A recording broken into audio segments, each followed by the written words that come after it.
안녕하세요, 보현입니다. 오늘은 7월 맞이 한여름에 제가 자주 하는 데일리 메이크업을 같이 해보는 시간을 가져보도록 하겠습니다. 오늘은 여름 하면은 무서운 이야기가 제맛이잖아요. 특히 일본에서 무서운 이야기나 괴담이 되게 많잖아요. 제가 또 일본에 많이 다녀오고 교환학생도 다녀왔다 보니까 제가 일본에서 직접 겪은 무서운 이야기 실화 이런 거 들려드리면은 재밌지 않을까 해서 실화라서 엄청 무섭진 않을 거예요. 살짝 소름 끼쳤던 썰 같은 거 같이 풀어보겠습니다. 쿠션은 정샘물 프로레스팅 결핍 메쉬 쿠션 19 페어라이트를 먼저 써주겠습니다. 제가 작년부터 메쉬 쿠션에 엄청 빠져있는데 이번에 정샘물에서도 메쉬 쿠션이 새로 나왔다 해서 바로 써봤는데 요즘 같은 여름철에 쓰기 너무 좋을 것 같은 제형이라서 영상에서 꼭 소개해드리고 싶어서 가져와 봤습니다. 이 결핍 쿠션 특징이 퍼프를 톡톡톡톡 하는 게 아니라 밀어서 발라줘야 된다는 건데요. 살짝 닿았다가 떨어져도 퍼프에 이렇게 잘 묻어나오는데 이렇게 양 조절 가능한 팔레트도 있어서 적당히 양 조절을 해준 다음에 쭉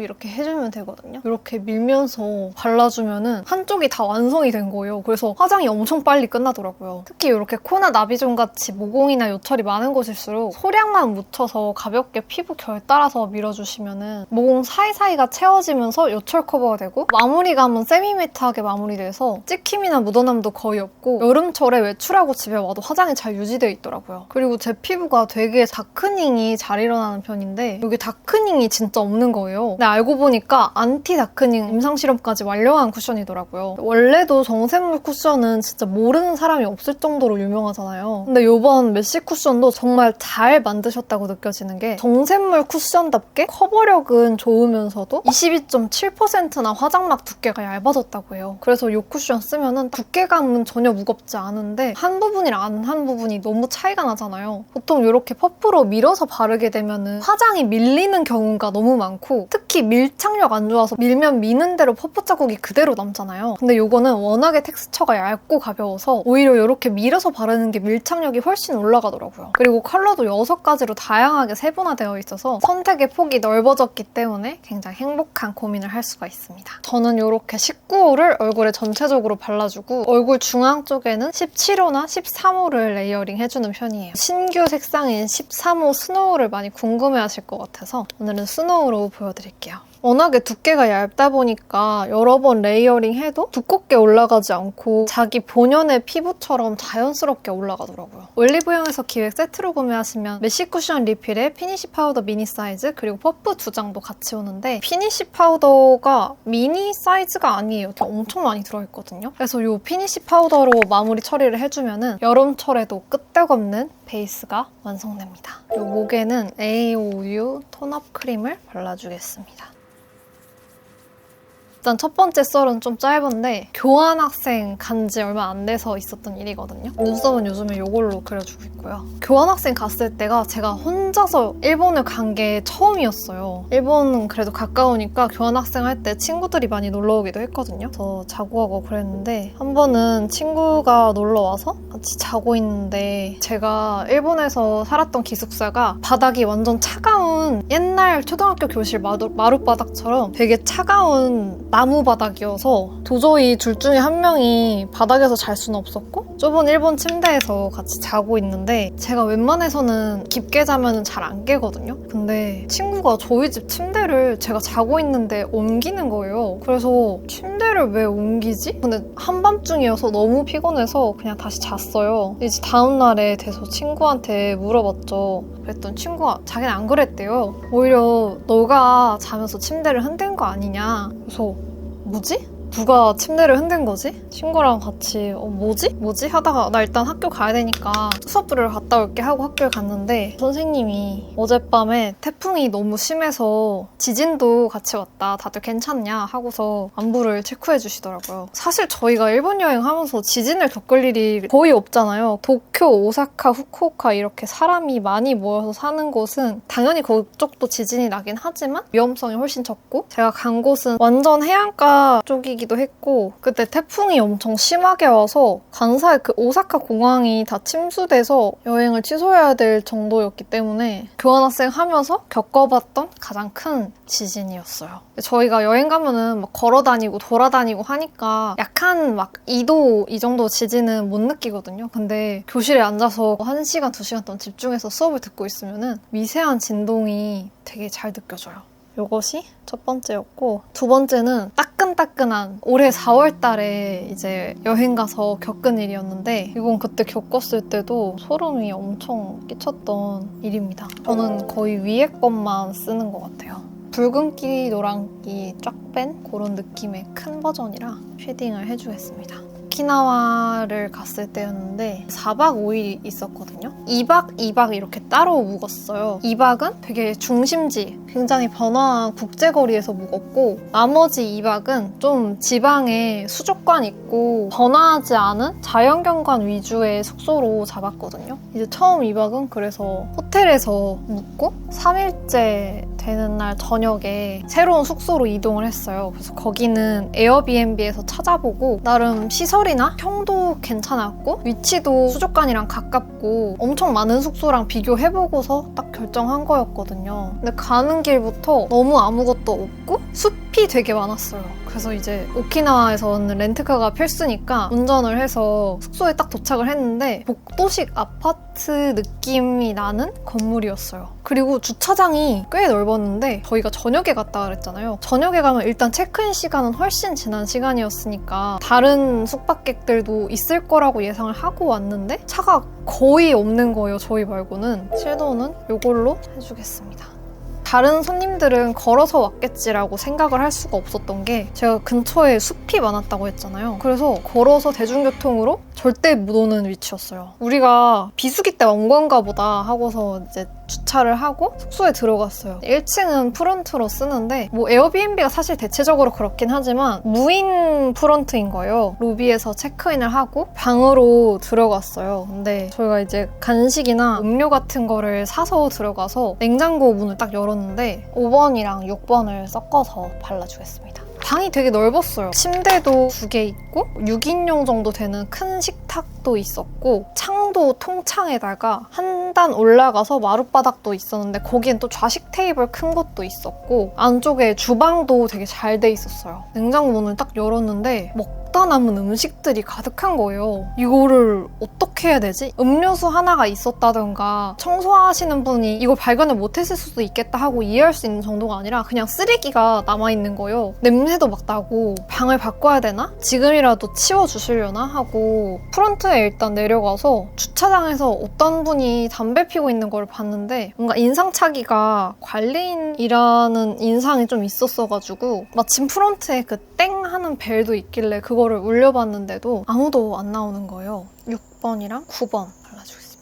그래서 어차피 저는 에어비앤비로 예약을 한 거니까 에어비앤비에서는 호스트랑 바로 연락을 할 수가 있잖아요. 메신저 같은 거로. 그래서 호스트한테 지금 이러이러해서 냉장고 문제를 해결을 해줬으면 좋겠다 라고 보냈는데 뭐 읽지도 않고 그래서 일단은 에어비앤비 고객센터에도 문의를 남겨놓고 근데 날씨는 되게 덥고 상온에다가 두면 상할 것 같은 음식이 있어서 냉장고 치우고 넣어놓자. 연락이 안 되는 걸로 봐서 뭐 방도 바꾸지도 못하고 에어비앤비 고객센터도 아직 응답이 없으니까 증거사진 같은 거 다 찍어놓고 다 치워서 방에다가 둘 수는 없을 것 같아서 로비 쪽에 쓰레기를 두어도 괜찮을 만한 장소를 찾아서 놔두고 이제 저희는 저녁을 먹으러 나갔죠. 차를 타고 찾아가서 오늘 영업 중인 것도 확인하고 갔는데 식당도 문을 닫은 거예요. 분명히 오늘 영업 중이라는 걸 확인하고 갔는데 뭐 지방이기도 하고 해외니까 구글맵 정보가 정확하지 않을 수도 있고 블러셔는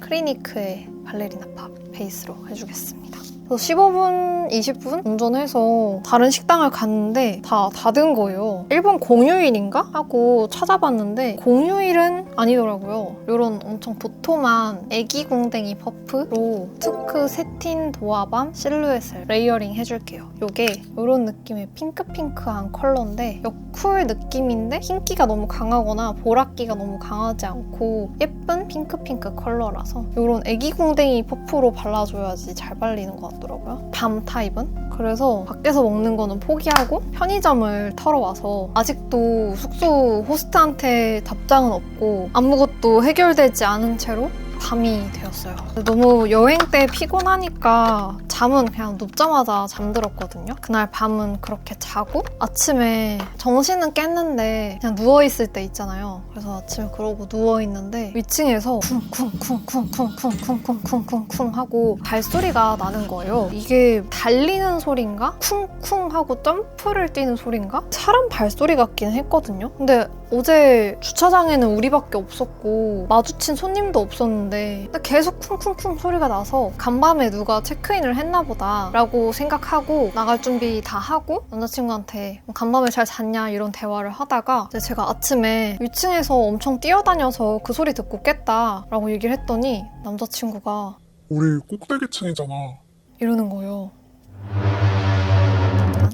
아이라인은 클리오 펜 라이너. 그때 진짜 소름이 쫙 끼치는 거예요. 아침이 되니까 에어비앤비 고객센터에서는 연락이 됐는데 호스트는 아직도 연락이 안 되는 거예요. 그래서 에어비앤비 고객센터에서 전화가 와서 에어비앤비 측에서 호스트한테 직접 연락을 해봐도 연락이 안 닿는다는 거예요. 무슨 개인적인 일이 생겼나? 하면서 일단 뭐 알겠다 하고 어쨌든 저희는 에어비앤비 고객센터랑은 연락이 됐으니까 기다렸는데 이 호스트랑 연락이 안 되면은 조치를 취할 수 있는 게 없다. 좀만 기다려달라. 이렇게 말씀을 하시는 거예요. 그냥 이제 알겠다 하고 저희 또 여행은 즐겁게 해야 되니까 여행을 하러 나갔죠. 근데 저희가 어제 저녁에 냉장고에 있던 쓰레기 챙겨서 로비에다가 갖다 놨다고 했잖아요. 숙소에서 나가는 길에 그거 있나 한번 하고 확인을 해봤더니 없어진 거예요. 아니 이럴 수가 있나? 사람도 체크인을 할 수가 있게 해놓고 쓰레기도 로비에 있는 거 치우면서 저랑도 연락이 안 되고 에어비앤비랑도 연락이 안 되는 이 상황은 대체 뭐지? 그런 의문을 가득 안고 또 여행을 나갔어요. 이 진한 컬러로 아이라인 그린 거를 풀어주고 있습니다. 그 숙소가 이상했던 점이 이거는 뭐 무서운 얘기는 아닌데 숙소 들어가기 전에 복도에서 현관문을 바라봤을 때 바로 옆에 중간 크기 정도의 창이 나 있는데 현관문을 열고 들어가면 바로 옆에 침대가 2개가 있어요. 그래서 복도에 지나가는 사람은 누구나 그 창문을 통해서 침대를 훤히 볼 수가 있는 거예요. 커튼같이 천이 가려져 있기는 했는데 창문이랑 딱 맞는 사이즈여서 살짝만 커튼이 흔들려도 침대가 다 보이는 그런 구조였어요. 립 라이너는 요즘에 2가지 써주고 있는데 좀 밝은 색 하나랑 브라운기 도는 그런 컬러 하나. 오늘은 이걸로 해볼까? 그런 창문 구조 때문에 잘 때 뭐 내가 혹시나 이불이나 발로 그 커튼을 쳐버릴까봐 무섭기도 하고 위층에서 막 의문의 그 쿵쿵 소리도 지금 얘기하면서도 너무 소름 끼치고 근데 제가 얘기했던 것들 말고는 당장 막 여기를 떠나야겠어 싶은 결정타는 딱히 없어서 굳이 떠나지 않았던 것 같아요. 밝은 색깔로는 윗입술을 해주겠습니다. 그리고 요 획기, 브라운기 도는 그런 컬러로 이렇게 웃으면서 이렇게 접히잖아요. 여기를 살짝 퍼올리듯이 칠해주면은 미묘하게 웃상 느낌이 만들어집니다. 베이스 립은 이거 굉장히 쿨톤템으로 유명하죠. 롬앤의 피오니 발레를 전체적으로 발라주겠습니다. 포인트 립 컬러는 롬앤의 커스터드 모브를 발라주겠습니다. 피오니 발레랑 커스터드 모브가 아일릿의 원희양이 추천한 립 조합이라고 하는데 이거 진짜 예쁘더라고요. 할 거 다 하고 숙소 도착하니까 12시쯤 돼서 너무 피곤해서 그대로 잠들었어요. 제가 원래 항상 속눈썹 펌을 해서 뷰러를 안 한 지가 1년 반이 넘은 것 같은데 제가 눈 밑에 상처가 나가지고 속눈썹 펌을 할 시기가 됐는데 못 가고 있어서 뷰러도 다 갖다 버려서 없는데 결국에 새로 샀습니다. 필리밀리 히팅 뷰러인데 헬로키티 뷰러가 나와가지고 충전식 히팅 뷰러? 이렇게 불이 켜지거든요. 그래서 이걸로 뷰러를 해주고 있어요. 마지막 날 체크아웃만 남은 시점에서 짐을 빼고 있는데 어떤 초등학생 정도 되는 남자애가 있긴 하더라고요. 농구공 같은 걸 이렇게 팡팡팡팡 하면서 막 뛰어다니는 걸로 봐서는 저희 위층에서 났던 소리는 옥상에서 올라가서 그렇게 뛰는 것밖에는 답이 없지 않았을까. 물론 옥상에 뛸 공간이 있는지 없는지는 직접 확인해보진 않았는데 그냥 그렇게 생각하려고 합니다. 그리고 그렇게 마지막 날까지도 호스트한테 연락이 안 돼서 결국에 에어비앤비 측에서 어떻게 될지 막 모르겠다고 그러시다가 그냥 저희는 환불해 주셨으면 좋겠다. 그래서 저희가 1박에 19만 원 정도 해서 2박에 38만 원 결제를 했는데 1박에 10%니까 19,000원만 환불을 해준다고 하시더라고요. 어쨌든 간에 음식이 썩은 냉장고를 직접 쓰레기를 다 버렸고 상한 음식이 들어있던 냉장고는 그 공기도 굉장히 좀 안 좋을 거잖아요. 근데 거기에다가 음식을 보관해야 되고 그랬는데 19,000원? 숙소는 좀 더 신중하게 골라야겠다. 세상은 요지경이다. 아무튼 숙소 때문에 우여곡절이 많기는 했지만 오키나와 여행 자체는 굉장히 재밌었어요. 갔다 온 지 얼마 안 됐는데도 진짜 매년 가고 싶다는 생각이 들 정도로 좋았어요. 화장을 다 해가긴 하는데 한 가지 썰이 더 생각나서 빠르게 이어가 볼게요. 교환학생 때 또 겪었던 얘기인데 제가 혼자서 일본 간 게 처음이었다고 했잖아요. 근데 혼자 살아본 것 자체도 처음이었어요. 대학교 졸업할 때까지는 쭉 가족들이랑 같이 살았거든요. 그래서 교환학생 가서는 항상 9시 수업 시작이었거든요. 항상 아침 일찍 수업 가서 끝나면은 한 3시, 4시? 그런 생활이 거의 월화수목금 항상 반복이었는데 학교 끝나고 이제 밤에 집에 와서 쉬고 있었는데 저희 기숙사가 그렇게 컨디션이 좋지 못했어요. 와르르 맨션 생각하면 돼요. 물론 와르르 맨션은 정말 와르르긴 한데 대충 그 구조나 느낌이 되게 비슷해요. 되게 낡은 나무 구조의 집이거든요. 1층은 보통 남자들 주고 그나마 여자여서 2층을 쓸 수 있게 해줘서 저는 2층에 살았는데 진짜 막 힘센 사람이 와서 벽을 이렇게 팡 치면 뭔가 우직거나면서 벽이 뚫릴 것 같은 그런 느낌의 집이었단 말이죠. 좀 종이장 같은? 근데 인터폰은 되게 좋은 거 달아줬어요. 흑백도 아니고 컬러 카메라가 달린 인터폰이었는데 집에서 쉬고 있는데 웬 남자가 와가지고 현관문을 쾅쾅쾅쾅쾅 두드리는 거예요. 술 먹은 사람도 아닌 것 같았고 근데 무슨 말을 하지도 않고 쾅쾅쾅쾅쾅 하는 거예요. 올 사람이 없는데 누가 문을 두드리니까 그냥 얼어버리더라고요. 그래서 극도의 긴장 상태로 그냥 경직돼서 갈 때까지 그러고 있었던 거예요. 한참 그러고 있다가 가고 나서 이제 가족들이랑 친구들한테 막 이런 일이 있었다 너무 무섭다 막 이러는데 해외에 있으니까 뭐 어떻게 해줄 수도 없고 한 상황인 거예요. 그날 밤은 지나갔는데 다음 날인가 다다음 날에 또 누가 찾아와서 쾅쾅쾅쾅쾅 하는 거예요. 남자가. 그래서 와 뭐지? 너무 무섭다 하는데 그래도 이제 처음이 아니라고 두 번째라고 살짝 용기가 생겨서 현관문에 나가보지는 못했고 핸드폰으로 인터폰 화면을 찍었어요. 와 진짜 너무 무서운데 뭔지도 모르겠고 그랬는데 또 한동안은 잠잠하더라고요. 그렇게 두 번 찾아오고 나서. 근데 또 한 1주, 2주 정도 지나고 나서 또 온 거예요. 쾅쾅쾅쾅쾅. 그래서 이번에도 인터폰을 봤는데 이번에는 성인 남자 2명이 온 거예요. 일본은 게다가 열쇠를 쓰니까 망치로 한번 그냥 내려 찍으면은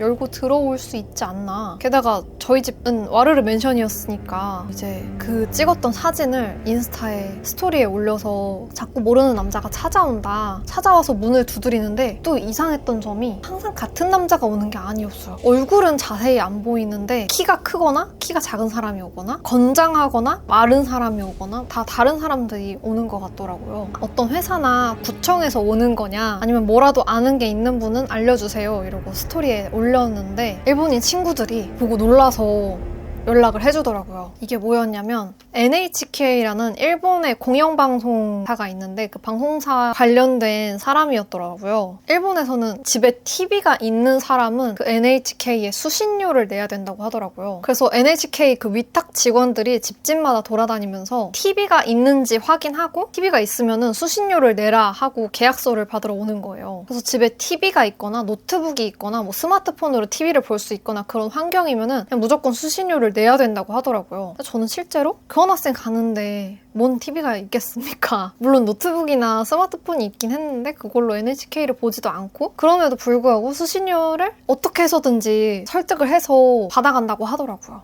굉장히 무섭죠? 아무튼 그거를 일본인 친구들이 다행히 설명을 해줘서 다음부터는 찾아와도 그냥 집에 없는 척 하면서 가만히 있었던 그런 해프닝이 있었습니다. 일본에서 집에 없는 척 하기가 되게 힘들었던 이유 중에 하나가 일본은 택배를 무조건 얼굴을 보고 줘요. 지금은 코로나 지나서 어떨지 모르겠는데 만약에 그렇게 안 하면은 내 택배는 다시 반송되는 거야. 한국에서 이제 엄마한테 택배 받을 일도 많고 물론 저희 집은 이제 인터폰이 있었으니까 대충 의상을 보고 우체국인지 아닌지를 구분을 하면서 받았던 것 같은데 대부분 인터폰 카메라가 없는 경우가 많으니까 이렇게 속눈썹을 다 붙여줬어요. 3개씩 붙여줬습니다. 하이라이터 이렇게 조그만한 브러쉬로 디올의 로즈골드 하이라이터 밑에 2개 섞어가지고 아무튼 제가 재밌는 썰 같은 거는 없어서 여름맞이 무서운 이야기 썰을 한번 해봤는데 무서우셨을라나요? 여러분도 무서운 괴담 실화가 있다면 댓글에 꼭 남겨주세요. 저는 공포영화나 추리영화 이런 거 진짜 제일 좋아하거든요. 그래서 여러분들이 댓글에 남겨주시면 매우 재밌게 몰입해서 읽을 준비가 되어 있답니다. 투쿨포스쿨 라이크로 언더 점막